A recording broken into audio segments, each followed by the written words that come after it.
They say the greatest betrayals come from those closest to you, and my mother and sister proved that to be painfully true. I was only 16 when my sister first spat at me.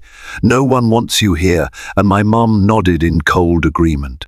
Their words carved holes in my heart, leaving me alone in a home where affection was rationed and acceptance was a myth. I left that day with more fear than hope, but life has a mysterious way of twisting fates. Now, as I stand on the threshold of my soaring success, they're begging for my help, and I'm finally ready to speak.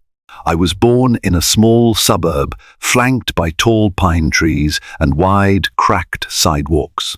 The paint on our home's fence was always peeling. It felt like a metaphor for our family, outwardly trying to keep up appearances, but ultimately letting everything crumble beneath neglect. My father, Robert Edwards, passed away when I was just 5. I remember him vaguely warm hugs and a laugh so loud it echoed. Mum never spoke about him after his death, and his absence became a ghost in our home, a lingering reminder of better times. My mother, Catherine, was not someone you'd describe as soft or nurturing. Some might say grief hardened her. Others might say she'd always been that way. I never got to know the truth. She went through life with a perpetual frown, as though everyone else's existence was a personal inconvenience to her. My older sister, Lucy, was the apple of her eye, or rather, the perfect extension of herself. Lucy was cunning, shrewd, and unafraid of using people to her advantage. Everything Lucy did was for Lucy. Growing up in that house felt like living under a microscope. Mum had strict rules: no noise, no questions, no crying. Lucy learned early on how to charm, how to craft the right smile, or adopt the right tone to keep Mum's favor. I was different. I wanted to color outside the lines, ask why the sky was blue, and blast music when I was excited. I longed to share my day at school, to talk about my small victories, like winning the class spelling bee. But my mother only responded with a dismissive sigh or a roll of her eyes. My sister mocked me for seeking attention. "Look at you, always desperate for a pat on the head," she'd say, flipping her gleaming hair over one shoulder. Even from a young age, I felt the tension in my mother's glare. She saw me as an inconvenience, a burden that demanded too many resources. Lucy excelled in everything that catered to our mother's aspirations. Lucy brought home perfect grades, practiced violin diligently, and spoke politely to the neighbors. Meanwhile, I just lived. I found joy in painting messy watercolors in the backyard, dancing to imaginary tunes, or reading fantasy novels under the covers at night. None of this impressed my mother. None of it was refined enough for Lucy's sharp, snide approval. One afternoon, when I was about 8, my teacher praised a clay sculpture I'd made, a small cat with exaggerated paws. I couldn't wait to show it off. Clutching my little cat statue, I raced into the house, brimming with pride. Mum was seated at the kitchen table reading a magazine, Lucy at her side painting her nails. "Mom! Look what I made!" I exclaimed. I extended my arms, offering the sculpture like a gift. It was uneven and a bit lopsided, but I adored every imperfection. Mum glanced at it with barely disguised disdain. Lucy smirked. Then Mum flicked her eyes back to Lucy's nails and said, "Yes, well, we all have our own strengths." And just like that, I was dismissed. Lucy giggled under her breath. I felt invisible. I'd later come to realize that was the moment I learned how fleeting love could be in that house conditional, doled out only to those who met unrealistic expectations. So I learned to stop trying. I protected my heart by retreating to my imagination, daydreaming about a home where I was wanted. As Lucy and I grew older, our mother became increasingly vocal about her disdain for me. Perhaps she saw Lucy as her hope for a luxurious future, someone who would marry well or ascend the professional ladder, bringing prestige to the family name. But me, She never saw a future in me. At home, I overheard her conversations with Lucy, full of unsubtle jabs. "Don't be like your sister," she'd say, or "that girl will never amount to anything." Lucy, of course, lapped it all up. She relished playing the favorite child. She cornered me in hallways to say, "Why don't you run away already? Nobody wants you here. You're just taking up space." She would whisper it with a venomous sweetness that sent chills through my body. One winter evening when I was 14, I walked into the living room to find Lucy sprawled on the sofa with a glass of juice. Her smirk was in full bloom, the corner of her mouth curled upward in a smug half-smile. She patted the seat next to her in a mock gesture of invitation. Naively, I sat down. She hooked an arm around my shoulder and muttered, "Why can't you just vanish?" I stiffened. "What do you mean?" She twisted her lips in mock sympathy. "Listen, this is just me trying to help. Mum's stressed enough. She doesn't need you whining and moping around. Maybe go live with a friend or something." "Do you even have friends?" The taunt stung more than I wanted to admit. I swallowed a lump in my throat.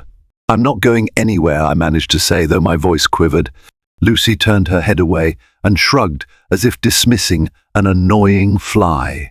That year I tried to find small ways to stand up for myself, but they all fell flat. Mother continued funneling what resources we had into Lucy's extracurricular activities: gymnastics, piano lessons, advanced science camps. I was left at home, wiping the counter or scrubbing dishes, while Lucy honed her talents. In school, I found some solace in art class, where I could express the turmoil inside me in vivid bursts of color. But every evening, when I returned to that household, the tension was suffocating. My mother's new husband, or should I say fiancé, made sporadic appearances around this time. Martin was a quiet, grey-haired man who seemed far more interested in Lucy than me. He didn't appear cruel, mostly indifferent. Sometimes I caught him observing the family dynamics, a flicker of pity in his eyes. But he was too timid to stand up to Mom's fiery temper or Lucy's manipulations. So, he said nothing. He was a non-entity for me, another grown-up who chose not to care. I found refuge, ironically, in the neighborhood library. While Lucy was at her dance classes or advanced math tutoring, I'd head straight to that old brick building with squeaky floors.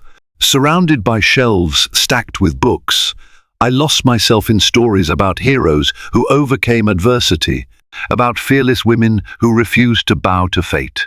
Those stories became my lifeline, fueling the small flame of defiance within me.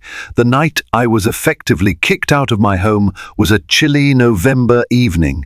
I recall the sky was a deep purple, the moon faint behind thick, drifting clouds. I'd just turned 16. Lucy was 17 and already driving. She had driven out with Mum for some last-minute dress fitting. They were planning for Lucy's upcoming piano recital, a grand affair to which I was pointedly not invited. "We don't need you embarrassing the family," Lucy scoffed. I was in my room, the smallest one in the house, trying to focus on homework when they arrived back.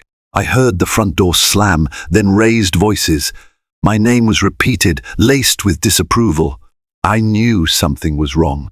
Mom stormed into my room, Lucy right behind her. "Did you steal from my purse?" Mom hissed, eyes narrowed into angry slits. Shocked, I stood up. "What? I didn't touch your purse. $20 is missing, Eva. Don't lie to me."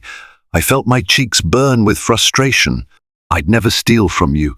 Why would I do that?" Lucy folded her arms, her voice sickly sweet. "Don't deny it. We know you did it." My heart pounded. Sure, we didn't have much money, but I wasn't desperate enough to steal. I had a part-time gig at a local grocery store stocking shelves, cleaning aisles to earn my own pocket change. "I didn't take anything," I insisted, voice trembling. Mum's fury was palpable. She reached into my desk drawer, rummaging through my belongings. She pulled out my sketchbook and flung it aside, scattering my pencils and charcoals. Eventually, she found nothing to prove her accusation. Still, she turned back to me, her expression set in rage. "I don't believe you. Get out. Right now." I blinked, stunned. Out of the house." Lucy smirked, arms still crossed. "Yeah, nobody wants you here anyway," Mum agrees. "Right, Mum."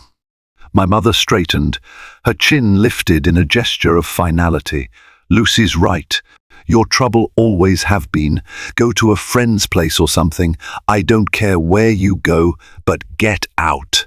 Even though the house had never felt like a home to me, hearing those words from my own mother and watching Lucy grin was devastating. I stood there, face hot with shame and indignation. A furious swirl of thoughts filled my mind, the injustice of it all, the heartbreak, the undeniable truth that I had nowhere else to go. Numbly, I stuffed some clothes and my sketchbook into a worn duffel bag. My mother turned her back as I left, refusing even to offer me the courtesy of a farewell. Lucy followed me to the door, whispering, "Don't come crawling back." The late autumn wind bit at my skin as I stepped onto the porch. I paused, hoping against hope that Mom would open the door and call me back, that she'd realize the cruelty of her decision. No such call came. As I walked down the street, the suitcase thumping against my side, my tears blurred the lonely glow of street lamps. Still, a small part of me felt a strange sense of relief. Whatever future awaited me out there, it had to be better than staying in that house. My biggest concern was immediately practical. Where would I sleep that night? I had about $40 saved from my grocery store job. A motel seemed too expensive to maintain for more than a few days, and that was if I could even check in as a minor. So I called my closest friend, Lexi, from a payphone. My voice shook as I explained what happened. Lexi, who had always been more stable and grounded than me, calmly said, "Come over. My parents won't let you be on the streets." Lexi's home was modest but brimming with warmth. Her parents, Linda and Mark, greeted me at the door with concern etched across their faces. They ushered me in, fed me leftover spaghetti, and set me up in their guest room without question. Linda even patted my shoulder gently, saying, "We'll figure it out, sweetheart." She didn't press for details I wasn't ready to give. That small gesture of unconditional kindness nearly broke me. My tears flowed freely that night, but for once, they came from a mixture of relief and gratitude rather than pain. I spent a week there, trying to figure out my next move. I still attended school, avoiding Lucy's glares by ducking into different hallways or slipping out early. Lexi's parents were kind, but financially stretched themselves. They couldn't afford to support me long-term. My heart ached with guilt at becoming a burden to them. One afternoon, Linda sat me down on the living room sofa. "Eva," she began gently, "we love having you here, but you do need a more permanent plan. Have you considered talking to a counselor at school about your situation?" I considered it, but part of me was terrified they'd send me straight back to Mum. Another part of me yearned for someone to intervene, to see me as a child who deserved care and protection. Eventually, with Linda's encouragement, I scheduled a meeting with Miss S. Rodriguez, the school counselor. She was an empathetic woman in her mid-40s, with kind eyes and a talent for spotting heartbreak. As I haltingly recounted my story, Miss S. Rodriguez's expression shifted from concern to indignation on my behalf. She explained that, legally, my mother had a responsibility to care for me until I turned 18. However, if the environment was unsafe or abusive, there might be options for temporary foster care or alternative living arrangements.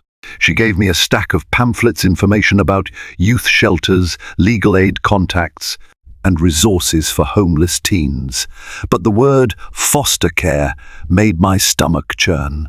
I wasn't ready to endure another uncertain environment. Though Linda and Mark couldn't keep me indefinitely, they offered to let me stay for a few more weeks while I explored other possibilities. Feeling cornered yet resolute, I decided I needed a job that paid more than grocery store wages. If I could just stay afloat until I turned 18, I'd be free from my mother's legal hold. At 16, my options were limited. I spent my days attending school, my afternoons stacking shelves, and my nights scouring want ads, looking for anything that might offer a better paycheck. Eventually, I stumbled upon a tutoring gig posted by an elderly woman named Miss S. Hanson. She needed someone to help her granddaughter with basic English and math. The pay was surprisingly decent, likely because she couldn't drive her granddaughter to a formal tutoring center. With cautious hope, I took the job. Miss S. Hanson lived in a tidy house full of doilies and cat figurines. Her granddaughter, Leah, was a shy girl in the 5th grade, grappling with reading comprehension. I discovered that we worked well together. My inherent patience from years of being overlooked at home had cultivated an unexpected teaching skill. Every afternoon after school, I'd take a bus to Miss S. Hanson's home, and for 2 hours, I guided Leah through storybooks and math problems. Miss S. Hanson, grateful, pressed an envelope of cash into my hands at the end of each week. It wasn't a fortune, but it was enough to cover my share of groceries at Lexi's place and contribute to the bills. During my tutoring sessions, Miss S. Hanson would sometimes offer me home-cooked meals. She'd talk about her life, her regrets, her hopes for Leah. Bit by bit, she pried open a corner of my guarded heart. One evening, as I prepared to leave, she said, "You know, dear, if you ever need someone to talk to about, well, anything, I'm here." Her eyes shimmered with genuine kindness. I nodded, blinking back tears. In a world that had so often been cruel, I was finding pockets of compassion, people who opened their homes, offered their listening ears, and refused to judge me. This newfound support slowly began to mend my fractured self-worth. My body still carried the weight of my mother's rejection, but I felt less alone in my struggle. Weeks turned to months. I managed to juggle school, grocery shifts, and tutoring. Through the stress, I focused on one goal: survive until 18. Then, I'd be free to pursue whatever life I wanted, unshackled by my mother's authority.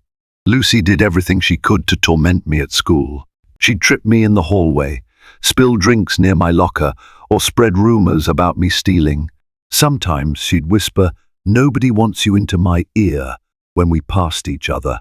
My old self might have crumbled, but now, every time she spewed her venom, I thought about Lexi's parents, about Miss S. Hanson, about Leah's hopeful face, and I found a resilience I never knew I had. Still, the financial strain was real. Lexi's parents, though gracious, were facing their own struggles. One night, Linda approached me, her eyes apologetic. "Eva, sweetheart, I'm sorry, but we can only do this for so long." She wasn't kicking me out, but the subtext was clear. We were reaching a breaking point. I felt a pang of guilt as I remembered how my very presence might be taking food off Lexi's plate. "I understand," I said, forcing a shaky smile. "I'm grateful for everything you've done. I'll try to find another arrangement soon." Linda nodded, relieved but still somber. She squeezed my hand. "Just know it's not because we don't love you. We do. We just—" I finished her sentence. "You have bills to pay and your own family to look after. I get it." My next move was to see if I could rent a room somewhere. It sounded absurd to do that at 16, but I'd heard stories of some older folks renting out spare rooms to students. With Miss S. Rodriguez's help, I reached out to a local youth housing program. They connected me with a woman named Clara, who was open to renting her basement room at a reduced rate if I helped with chores and yard work. It wasn't glamorous, but it was a safe place to sleep. Clara was a no-nonsense woman in her late 50s, with short hair and a tattoo of a hummingbird on her wrist. She had a soft spot for stray kids, as she affectionately called us. She'd been taking in teenagers with tough home situations for years. Though the basement was drafty and smelled of old boxes, it offered me independence. I finally had a door that closed on my own terms. By the time I graduated high school, I was 17 and a half and working 2 part-time jobs, groceries in the morning and tutoring in the afternoons. My grades, miraculously, stayed decent, enough to get me into a local community college with a partial scholarship. Lucy graduated the same year with top honors, her face plastered across local newspapers for winning academic awards. I could almost hear my mother boasting about Lucy's achievements to anyone who would listen. Meanwhile, I received my diploma with little fanfare, no cheering family in the audience. But Linda and Lexi came, and Clara came too. Their applause felt like a chorus of angels to me. After the ceremony, they took me out to a small diner. Lexi slid a card across the table. Inside was a gift certificate to an art supply store. "You're always doodling," she said softly. "I know you can't always afford good brushes and paints." I was overwhelmed by their kindness. It was the first time anyone gave me a gift that recognized my passions. My mother never believed my art was worth investing in. Lucy sneered at my childish scribbles. But here, sitting in a vinyl booth, with the smell of fried chicken in the air, I realized that real support doesn't require grandeur, just genuine care. I started community college that fall, majoring in business administration. Part of me always loved art, but the practical side of me knew I needed a stable career path. I told myself, I'll study business, make good money, and then I can pursue my art. That was the plan. But even with a partial scholarship, finances were tight. I took out student loans, kept my part-time jobs, and lived in Clara's basement. I was determined to climb out of the hole my family had shoved me into. College was a whirlwind of lectures, group projects, and endless assignments. Juggling work and school was exhausting, but also exhilarating. For the first time, I was charting my own course without the shadow of my mother or sister's judgment. I forged new friendships, joined the business club, and discovered a knack for entrepreneurship. In one of my courses, I was introduced to the concept of online retail and digital marketing, a door that would soon lead me to the success I once thought impossible. By 19, my life had stabilized somewhat. I worked at a local marketing firm as an intern, running coffee, making copies, and absorbing everything I could about branding and sales funnels. It was around this time that I stumbled upon a thriving niche market, custom art merchandise. The idea was simple but potent. People adored unique, artistically designed products, from phone cases to tote bags. My art background and budding business sense merged in my mind, birthing a concept I could start my own online store. Initially, it was just a side hustle. I designed a handful of whimsical illustrations, cats in space helmets, dragons perched on library shelves, quirky quotes scrawled in playful fonts. Then I uploaded them to a print-on-demand website, which would handle production and shipping. I assumed I might make a little extra pocket money. Much to my surprise, orders started trickling in. Then they started pouring in. It wasn't an overnight sensation, but month after month, I saw consistent growth. People messaged me on social media, praising my designs. Inspired, I expanded my catalog, introduced new lines of products, and networked with influencers who helped promote my brand. My schedule was brutal. Full-time at the marketing firm, classes in the evenings, and hours spent managing my online store. Sleep was a luxury I rarely indulged in. But the more I poured into it, the more it rewarded me. By the time I turned 20, I had an actual business. My mother's words, "You'll never amount to anything," rang in my ears like a distant echo. If only she could see me now. During that period, I had limited contact with my mother and Lucy. Frankly, I wanted no contact at all. The only updates I received were courtesy of Lexi, who still lived in the same neighborhood as them. Lexi told me Lucy had gone to an elite university on a scholarship. She was set to become a lawyer or a doctor.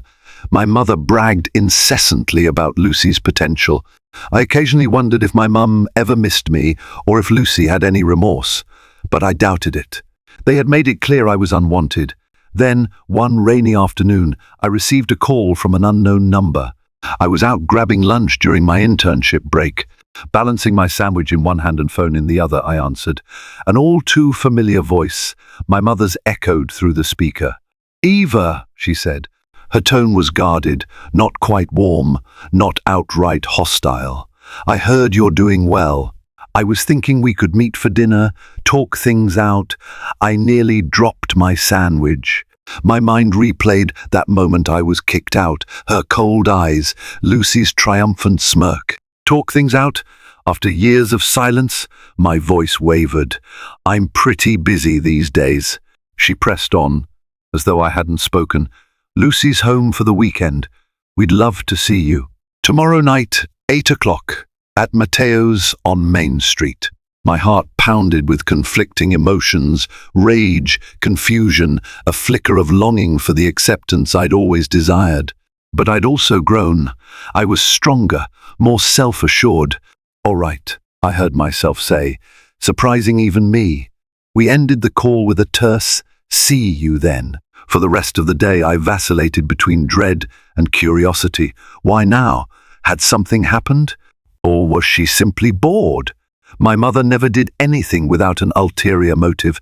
I was determined to find out. Mateo's on Main Street was a mid-range Italian restaurant. Soft ambient lighting, checkered tablecloths, and the faint aroma of garlic welcomed me. I arrived at 7:55 p.m., wearing a simple navy dress and my hair pulled back. I had no intention of impressing anyone, but I also refused to appear disheveled. At exactly 8, my mother and Lucy walked in. Mother wore a pale beige suit, Lucy a designer blouse and a sharp expression. They spotted me, made a beeline for the table. For a moment, none of us spoke, the silence crackling with unspoken history. My mother began with a stiff nod. Lucy forced a half smile that didn't reach her eyes. The waiter broke the tension by offering water and menus. We ordered quickly pasta for them, a salad for me. My appetite was non-existent. Mother cleared her throat. "So, I've been hearing about your online business. Lucy showed me a few of your designs. They're interesting. Years ago, I would have craved that tiny scrap of validation. Now, it barely registered." "Yes, it's going quite well, actually," I replied. I refused to elaborate, waiting to see where this conversation was headed. Lucy laced her fingers, her nails impeccably manicured. "Eva, I know we haven't always gotten along. That's an understatement." I cut in, unable to hide the bitterness in my voice. She brushed it aside with an airy gesture. "Yes, well, people grow up. I'm sure you made some mistakes too, right? Holding grudges doesn't help anyone." I almost laughed at the audacity. "Mistakes? We all make mistakes," I said evenly, "but not everyone leaves their own sibling homeless." Mother glared at Lucy, a silent admonishment to not escalate. Then she put on her best attempt at a serene smile. "Eva, let's not dwell on the past. We're family after all. Families have disagreements. My God, Mom, disagreements are about who takes out the trash. You threw me out." She looked momentarily flustered. That was a difficult time. I wasn't thinking straight. But look, things are changing. Lucy's about to enter law school, but tuition is, well, it's extremely high. We could use some help. It took me a moment to register what she was implying. My mother's sudden interest in me boiled down to money. Anger flared in my chest. For years, they left me to fend for myself. Now that I'd found some semblance of success, they saw me as a checkbook. "You think I'm just going to write you a check?" My voice shook with rage. Lucy interjected. Mum's not saying that. We just think it would be nice if you contributed to your sister's future. After all, we're the only family you've got. I looked at her in disbelief. Are you even hearing yourselves? Where was this sense of family when I was sleeping in a basement and working 2 jobs to survive? Her gaze faltered for just a second, but she recovered quickly. We all had rough patches, Eva. Don't be dramatic. My laugh came out hollow. You know, part of me always dreamed about sitting down with you two and finding closure. Maybe an apology, or even an explanation. But this, I stared at them, waves of betrayal crashing anew in my heart. This is just insulting. Mother pursed her lips. So that's it? You won't help us? I help those who helped me, I said quietly. And you made it very clear I was never part of your plans. The rest of dinner was tense. They tried different angles, guilt, flattery, even threats of exposing me as a selfish brat. I sat through it with a calm fury, then finally stood. Enjoy your meal, I said. I'm leaving. My mother's final words as I walked away were a hiss. Don't do something you'll regret. But I only felt liberation coursing through me. Finally, I saw them for who they were, opportunists, and I was no longer their victim. After that meeting, I resolved to cut my mother and sister out of my life. I blocked their numbers, ignoring any messages from unknown senders. My business, now rebranded as EVARTS, expanded at a dizzying rate. I learned to navigate wholesale contracts, negotiated with bigger distributors, and found myself shipping designs worldwide. I even started collaborating with local artists who struggled to find a platform, offering them a share of my online storefront. We formed a small collective. Each artist brought something unique, from abstract paintings to comic book-inspired sketches. I used the money to buy Clara a used car and fix her leaky roof. She tried to refuse, but I insisted. Without you, I said, I'd have ended up on the street or in a shelter. Let me do this. Those acts of kindness felt like healing for my old wounds. I thought about how easily I could have been calloused by my family's betrayal, how I might have become just like them, using people for personal gain. But I had a choice. I chose to channel the love and compassion I'd received from Linda, Mark, Lexi, Miss S. Hansen, and Clara. I decided to be a better person than my mother ever taught me to be. But the shadows of my past still lurked. Occasionally, Lucy or my mother would pop up in my life like toxic Jack in the boxes, leaving snide comments on my social media or sending me cryptic emails demanding financial support. Each time I grew stronger in my refusal. Each time I reminded myself I owed them nothing. A full year passed without any direct interaction with my mother or Lucy. By then, I was 21. EVARTS had become a moderate empire, raking in profits beyond my wildest dreams. I bought my first home, a cozy, renovated townhome with a small studio for my art. I even began hiring employees to handle shipping and customer service. Then, on a blustery February morning, Lucy appeared at my office unannounced. She'd somehow found out where my local distribution center was. One of the receptionists told me there was a woman claiming to be my sister at the door. My heart tightened with dread. Part of me considered calling security to escort her out, but a strange curiosity won over. I told the receptionist, send her to the conference room. Lucy walked in, face pale and hair disheveled, a stark contrast to her usual impeccable facade. She looked around, obviously impressed by the polished space. I gestured for her to sit. She did, clutching her handbag in trembling hands. What do you want? I asked, leaning against the table with folded arms. She pressed her lips together, clearly struggling for composure. Look, Eva, I know we haven't got along, but I need your help. Help with what? Tuition again? I spat, recalling the fiasco at Mateo's. She shook her head. Mum's been diagnosed with a heart condition. The medical bills are piling up. Insurance doesn't cover everything. She needs surgery. I waited for the wave of sympathy, but it didn't come. Instead, I felt a quiet numbness. Why are you telling me this? Lucy's eyes glistened. Because you have the money. Mum can't afford the copay or the aftercare. I've maxed out whatever loan options I have. I'm a grad student, no steady job yet. We're desperate. I stared at her, searching for a hint of sincerity. Part of me suspected this was just another ploy to bleed me dry, but the tears trembling in her eyes looked real. Did you two consider that maybe you should have thought about this possibility before you kicked me out? My voice cracked despite myself. Lucy sniffed. Don't you have any compassion left for your own mother? She's ill. I barked a bitter laugh. My mother died for me the day she told me to pack my bags and leave. You and she have treated me like garbage my entire life. Now that you need something, you come crawling back. Lucy's tears spilled over. She's still your mother, she whispered. I turned away, chewing on the inside of my cheek. The girl I used to be, the one starved for family, would have crumpled right here, forgiven everything for a crumb of acceptance. But I wasn't that girl anymore. I found love in people who truly cared for me, and my mother had never been one of those people. Still, I wasn't a monster. I remembered Linda's kindness, Miss S.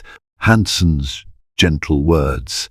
They'd taught me the power of compassion, even in the face of betrayal. I took a long breath. I'll pay for the surgery, I said finally, voice tight. But there are conditions. Lucy's eyes lit with a flicker of hope.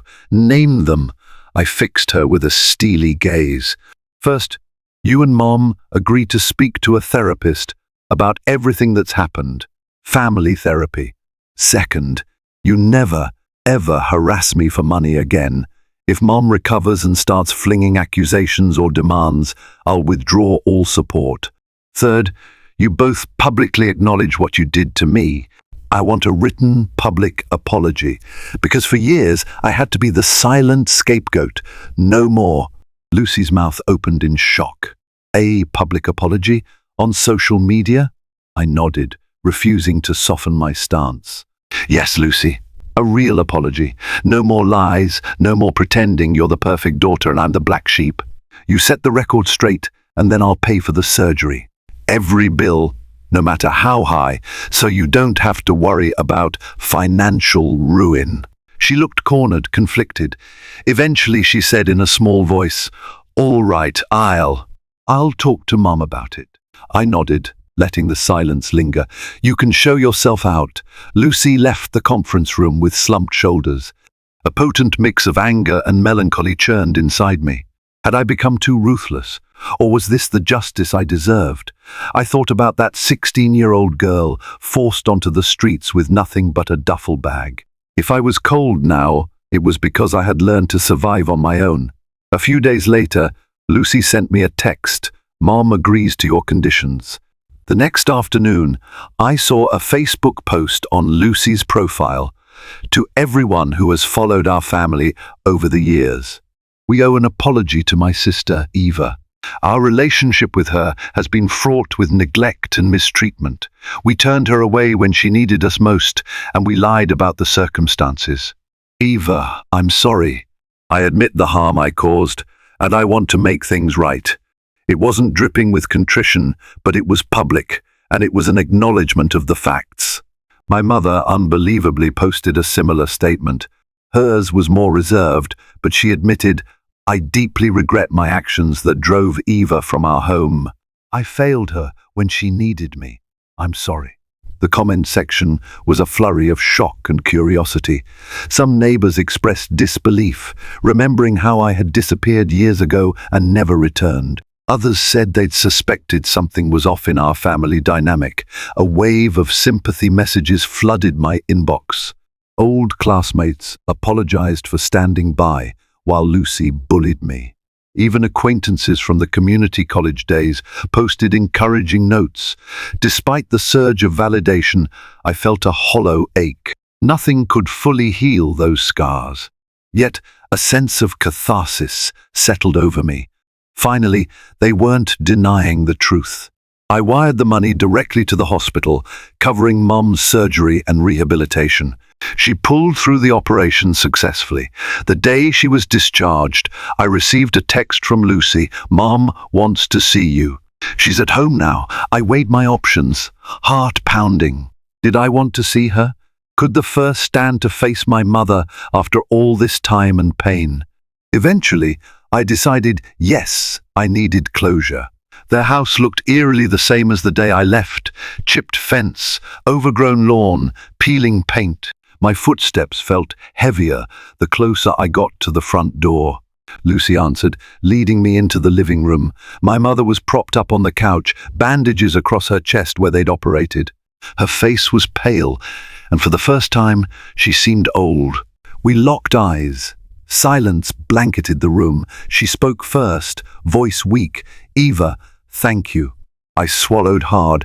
"I didn't do it for you. I did it for myself, to prove I'm not like you. And for Lucy too, because she'd suffer if you died." She closed her eyes, nodding. "I understand. I have regrets." I waited, unmoving. Lucy hovered in a corner, face tense. Mum took a shaky breath. "I was angry after your father died. Angry at everyone. You looked so much like him every time I saw you. It hurt. I wanted the pain to go away. So I pushed you away. It was easier to blame you than face my grief. Tears pricked my eyes. A part of me wanted to comfort her, but a bigger part wanted to scream about how unfair it was that I became her scapegoat. "I was just a kid," I whispered. She nodded, tears pooling. "I know, and I was a terrible mother. I don't expect you to forgive me, but I want you to know I see you now. I see what you've accomplished. I'm proud of you." The words I'd once ached to hear landed with a bittersweet thud. I felt no elation, just a dull sorrow for the years lost. "I don't know if I can forgive you," I managed. "You made me feel worthless, like I was an unwanted burden. That kind of pain doesn't vanish." She reached for my hand. I allowed it, though I felt numb. Her grip was frail. "If you can't forgive me, I accept that. But I hope one day you'll find peace, even if it's away from me." It was the first time I saw genuine remorse in her eyes. Slowly, I nodded. "I'll try." Lucy sniffled in the background. "Eva, I'm sorry," she said quietly. Truly, I could see in her face that she meant it this time. Maybe it was guilt. Maybe it was the fear of losing me when she realized how close she was to losing Mom too. "We'll see," I told her. "We'll see if you actually want a relationship, or if you only want something from me." I stepped onto the front porch with my head held high and a tumultuous blend of emotions swirling inside me.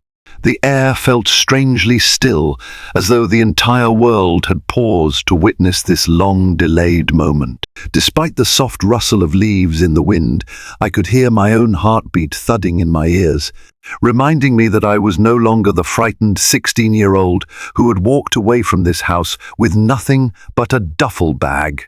Now, I had come back on my own terms, and that realization set a fierce kind of pride burning in my chest. My mother's condition had opened the door for a fragile truce, but I was under no illusions that everything would magically be okay. Healing, if it came at all, would have to be earned through honesty and consistent effort.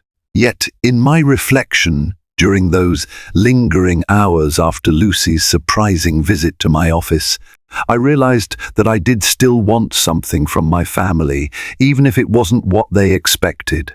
I wanted ownership of my story. I wanted an apology that acknowledged the reality of what I'd endured. And, perhaps more than anything, I wanted to face them and prove that I wasn't the weak, unwanted girl they'd once cast aside. When I finally stepped through the door, the same cramped foyer and worn-out wallpaper greeted me. Everything felt both depressingly familiar and utterly alien at the same time. In the living room, My mother lay bundled under a blanket on the old couch, her bandaged chest a stark reminder of how close to the edge she'd come. Lucy hovered nearby, as though an invisible tether bound them together in a perpetual cycle of tension and dependency. The silence stretched, tight as a drawn bowstring. "How are you feeling?" I asked quietly, my gaze traveling over my mother's pale face. She looked older now, her eyes ringed with exhaustion. She managed a small nod. "Better. Thank you," she whispered, her voice hoarse. "Thank you for paying the hospital bills." I hovered near the door, hands shoved in my coat pockets. "I didn't do it for your gratitude," I told her plainly. "You needed the surgery. I had the resources. That's all there is to it." Yet, as much as I tried to sound detached, a hint of compassion crept into my tone. She looked frail in a way I'd never seen before, like a once imposing fortress whose walls had finally begun to crumble. It was harder to hold onto my rage when I saw her like that. But I reminded myself of everything she'd done, the years of neglect and scorn. Compassion didn't erase the past, it only allowed me to navigate it without becoming bitter. Lucy stood off to the side, her posture stiff. "She's really been trying to rest," she said, almost apologetically. "The doctor said she needs physical therapy now too." Her voice trailed off, probably anticipating that I might offer more help. She seemed torn between wanting to push her luck and hesitating out of fear that she'd drive me away again. That tension in the room was like a physical weight pressing down on us. I glanced around, taking in the dusty corners, the threadbare couch, the ancient photos on the mantel.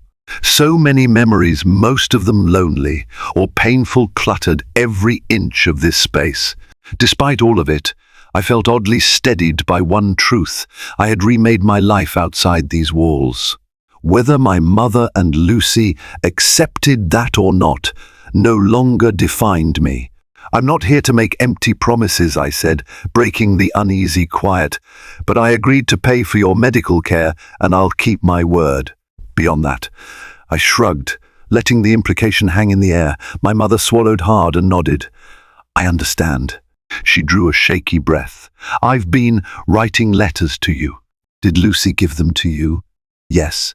Some I read, some I didn't," I replied, my tone guarded. "I'm not ready to talk about all those feelings just yet." She lowered her gaze. "I can't blame you." Lucy stepped forward, her expression tentative. "Eva, I'm sorry," she said softly, voice catching, "for everything pushing you away, the rumors, the bullying. I swear, it feels like a different person did all that. I hate knowing how deeply I hurt you." Her words seemed more heartfelt than ever before, and I felt a dull ache in my chest. Apologies don't erase the pain, but acknowledgement can be a vital step toward closure. "There's a lot of history between us," I replied. "It won't vanish overnight. You might be different now, Lucy, but you have to show me that consistently." She nodded, tears glossing her eyes. "I will." My mother squeezed her eyes shut, as if summoning courage. "I know it doesn't fix anything, but I'd like you to know. I regret it all. I was lost in my own anger and grief. I saw so much of your father in you. Instead of finding comfort in that, I lashed out." Her voice cracked. "I'm sorry I wasn't strong enough to be the mother you deserved." Those words hung between us, carrying the weight of years. I felt tears prick the backs of my eyes. Part of me wanted to scream at her, where was that regret when I was hungry and homeless? Where was that maternal instinct when I was alone, terrified, barely surviving on friends' couches and a stranger's basement? But I bit back the fury because I realized something crucial. I was no longer dependent on her for anything. Her apology, genuine or not, couldn't shatter me anymore. I had reclaimed my power. I exhaled a slow, measured breath, letting my thoughts settle. "I can't promise I'll forgive you right away," I said. Finally, my voice trembling with the force of withheld tears. "Some things take time, but I'm willing to see if you and Lucy can prove this isn't just another manipulation." My mother nodded, tears spilling onto her cheeks. "I understand," she whispered. "I'll do whatever it takes." Lucy walked me to the door when I said I was leaving. There was a mutual, unspoken understanding that we were all taking the first shaky steps towards something that could be called healing. It might never be perfect. Our history was too scarred, too complicated for an easy family reunion. But something had cracked open in that living room, a fragile new beginning built on the ashes of bitterness and regret. The next few months tested whether any real change could blossom from that night.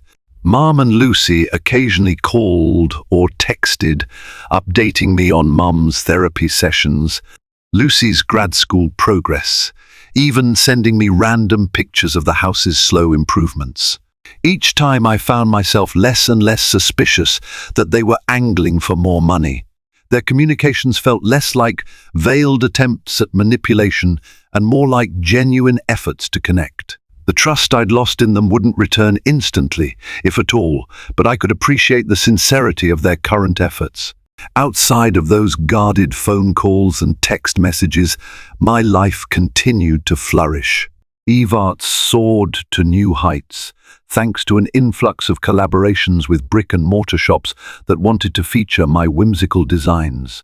I expanded the company's mission to uplift other young artists who'd felt unheard or unsupported. Every time I signed a new licensing deal or helped a new artist launch their own product line, it felt like I was turning all my pain into something constructive for myself and for others. Part of that mission included a personal project I named the Eva's Art Mentorship Program, my way of giving a safe space to the lost kids who felt like they had nowhere to go. This program offered more than just a weekly art class. It included personal mentorship, career guidance, and emotional support, all shaped by my own experiences of needing a lifeline that didn't exist back then.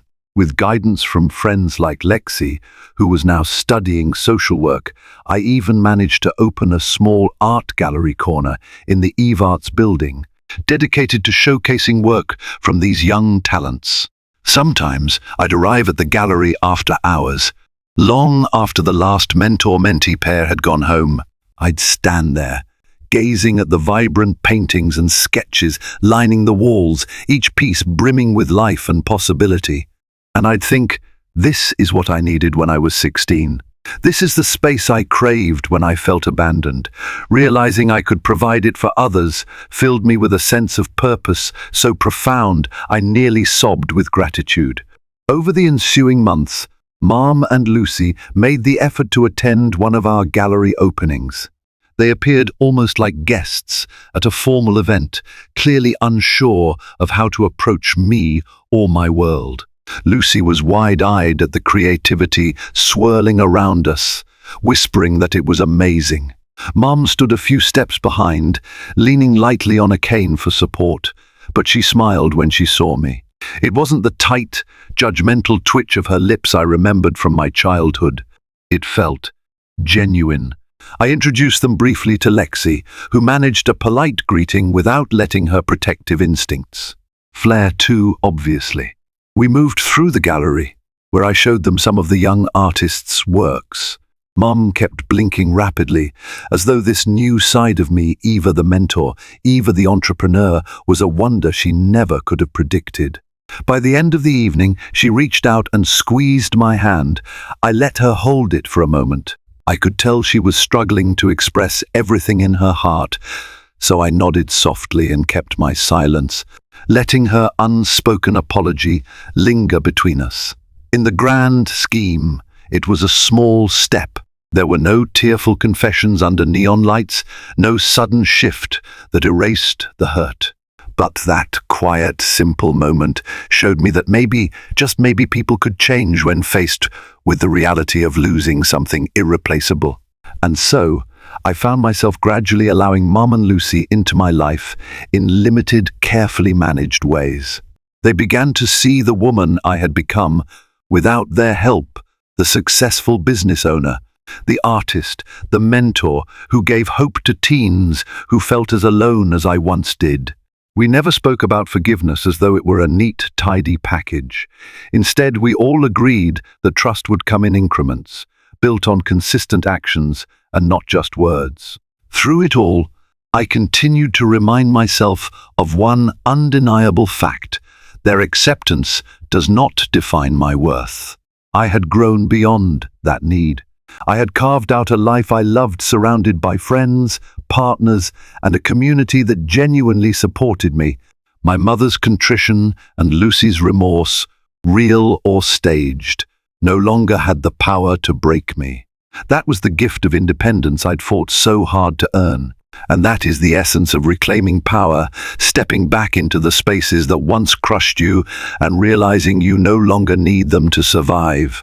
Finding you can extend an olive branch from a place of strength rather than desperation. Determining that the cycle of abuse and neglect can end with you, replaced instead by a cycle of compassion and creativity. I'd be lying if I said the memories of being cast out don't still haunt me on sleepless nights. But now, they fuel a larger purpose to prove that suffering can be transformed. My company, AITA, continues to expand, employing more people who also carry the scars of a past where they were told, "No one wants you here." In my mentorship program, I see glimpses of myself in the shy eyes of teenagers who just need anyone to believe they matter. And I do believe they matter, passionately so.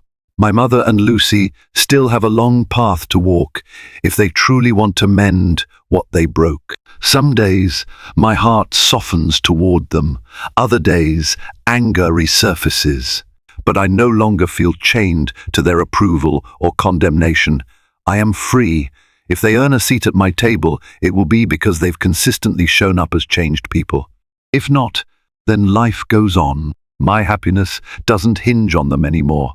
And that is how I ultimately reclaimed my power, by learning to hold both my pain and my capacity for kindness in the same outstretched hand, offering help, not because they deserved it, but because I deserved to be free of hatred. That choice defines me more than all the betrayals that led me here. My story isn't just about revenge, though justice has its sweetness. It's about refusing to let cruelty define my fate. And in that sense, I'd say I've finally won. Thank you for listening to my journey, a testament to resilience, healing, and the power of claiming your own worth. If this story moved you, if you felt the heartbreak of rejection and the triumph of finding self-love, please remember that every share helps shine a light of hope for others who might be facing similar struggles. Hit the like button if you believe in rising above hardship, drop a comment to share your thoughts or personal experiences, and subscribe to this channel if you want more stories that inspire, empower, and sometimes deliver that sweet taste of revenge.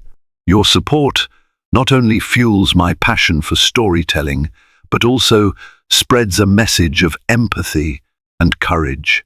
Because out there, someone needs to know they're not alone, and your like, share, or subscribe might just reach them at the perfect moment. Together, let's keep this light shining.